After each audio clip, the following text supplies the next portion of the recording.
Hi there, my name's Patrick. This is my first attempt at marine fish. I've got myself a tank. It's 125 litre, that's around 27.5 gallons. We put a load of live rock in there, which is somewhat the percentage. The cost of that so far is about probably about £100 worth of rock. We've got a couple of little things that we've picked up from the garden centre in the live rock section. We didn't really know what they were, but we thought they look a bit different. Got to have the Volkswagen camper van in there. So far we've had the tank running for I think it's about 10 days now. We've got an external filter in the cupboard there, and that's running pretty well.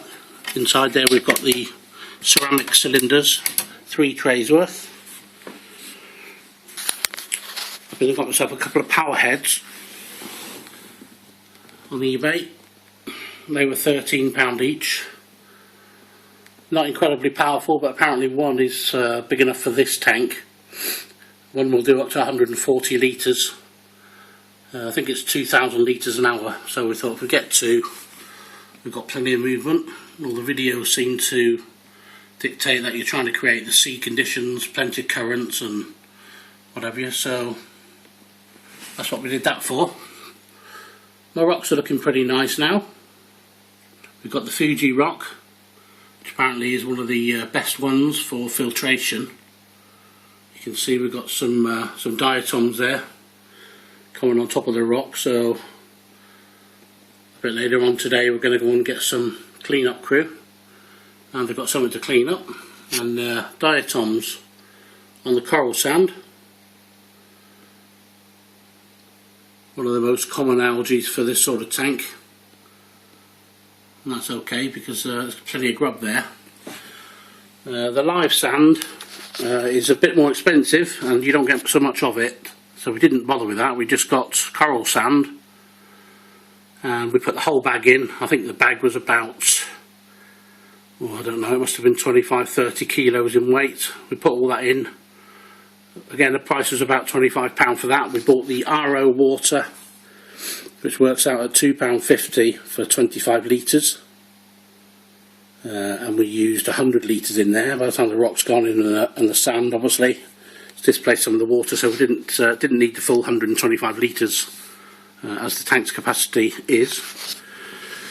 We've just got a little, one of the old reliable stick-on type temperature gauges. My dad used to use them, my brother uses them, my nephew, all my nephews use them. So I think they're pretty reliable. They're a bit dated, but they do the job. I recently purchased one on eBay for not very much money, and basically it said the tank was 2¼ degrees, so instead of it being 25, which seems to be the norm, it was saying 27.6, so that's gone in the bin now, and the email's gone off to the seller. So that's about all I can tell you at the moment, really. It's cycling really nice. It's very quiet. Apparently I've been told that marine fish don't like a lot of air bubblers in the tank, the diffusers, the stones bubbling away, because it gets stuck in their gills, which sounds a bit odd, but and apparently the bubbles get in their eyes, which they doesn't seem to do them any good. Not worse than getting bubbles in your eyes, is there? My tank did come with a heater at the back there, a nice fluval heater. Obviously it comes, like I said, the external filter with no medium in it, but the guy did give me 3 filters for it, which were brand new. So I had to buy my ceramic things, which I think they were about £11. And obviously it had all the in and out tubes for bringing the water back into the tank. It cost me £100. The tank at the garden centre on its own was £279, so I think I've done all right. It came with a cabinet as well, which is quite a nice little cabinet. Obviously got my little bits and bobs in there. Obviously a few wires with timer at the back there for the lights, and we've got the wave makers, 2 wave makers there, the heater, and obviously the external filter. So just 5 sockets altogether.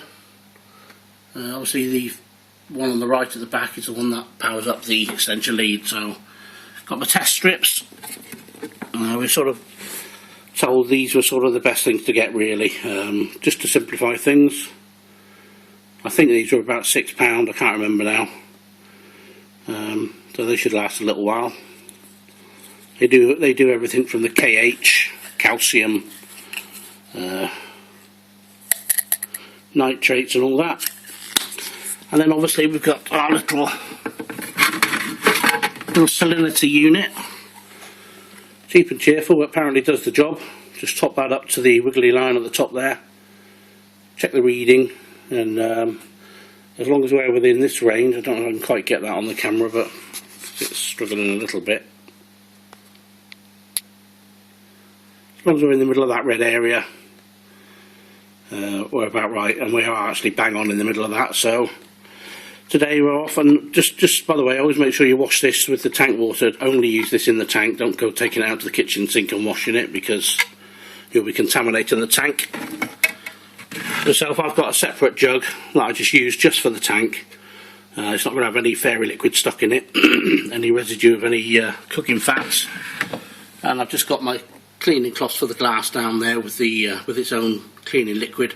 They just stay down there so they don't contaminate anything that might touch the water up above. So my little tea towel at the back of there is the one I just use to dry my hands when I've been in the tank. So I'm trying to just keep it all separate and as clean as I can, really.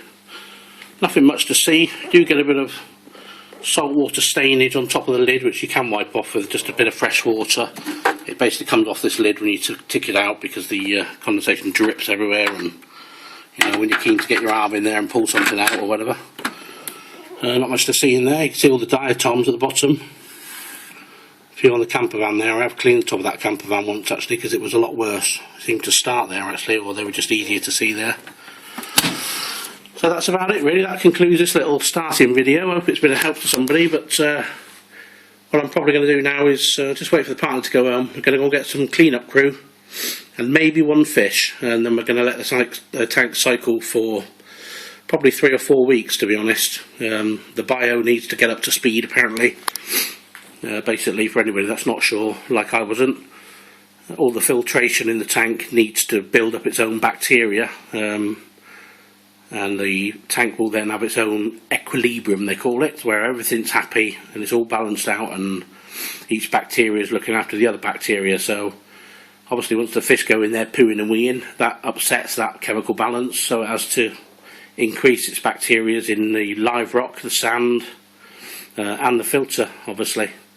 Apparently you can actually just have live rock and coral sand in a tank like this, because it's so good at filtration, provided you've got plenty of circulation.